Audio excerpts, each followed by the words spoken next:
ဒီချစ်စရာကောင်းတဲ့ကြောင်လေးတွေကခွေးလေးတွေပြီးရင်လူအချစ်ဆုံးအိမ်မွေးတိရစ္ဆာန်လေးတွေပါသူတို့ကတင်းငယ်ပြီးတော့ဂယူးစားရတာလဲလွယ်ကူတာကြောင့်မို့လို့အိမ်မွေးတိရစ္ဆာန်ဖြစ်နေမွေးထားလေးရှိကြပါတယ်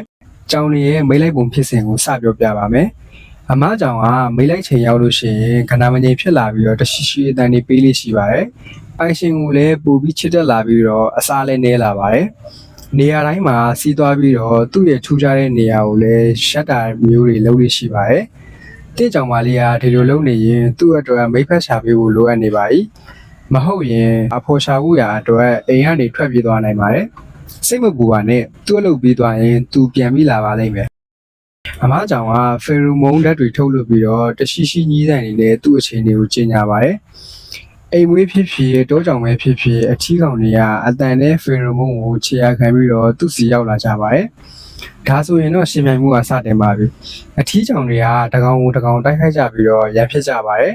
ဒီတိုက်ခိုက်မှုတွေကကြမ်းတမ်းနိုင်ပါတယ်နောက်ဆုံးမှာအနိုင်ရသူကိုဆုံးဖြတ်ပါတယ်ဒီတစ်ခါတော့တောကြောင်တကောင်ကအနိုင်ရသွားပါတယ်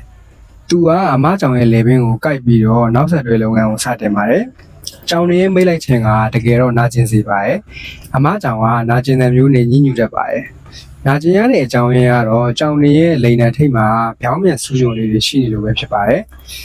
ဒါကပြောင်ချောချောအရာဝတ္ထုတွေတော့ဟုတ်မနေပါဘူးသူတို့ရဲ့ခြေသေးတွေလိုပဲပရိုတင်းနဲ့ဖွဲ့စည်းထားတာကြောင့်ပါဒါကြောင့်ဒီဖြစ်စဉ်ကအမကြောင်အတွက်နာကျင်စေတာပါဒါပေမဲ့စိတ်ဝင်စားစရာကောင်းတာကဒီနာကျင်မှုကလိုအပ်တဲ့နာကျင်မှုဖြစ်နေတာပါဟုတ်ပါတယ်အမကြောင်ကတိန်နဲ့ဟာတာအုပ်ထုတ်ဖို့ရာအတွက်ဒီနာကျင်မှုကိုခံစားရဖို့လိုအပ်ပါတယ်နာကျင်မှုမရှိရင်တာအုပ်ထွက်မလာပါဘူးမျိုးအောင်မှုလည်းမဖြစ်ပါဘူးကြောင်ကလေးတွေလည်းမမွေးဖွားနိုင်ပါဘူး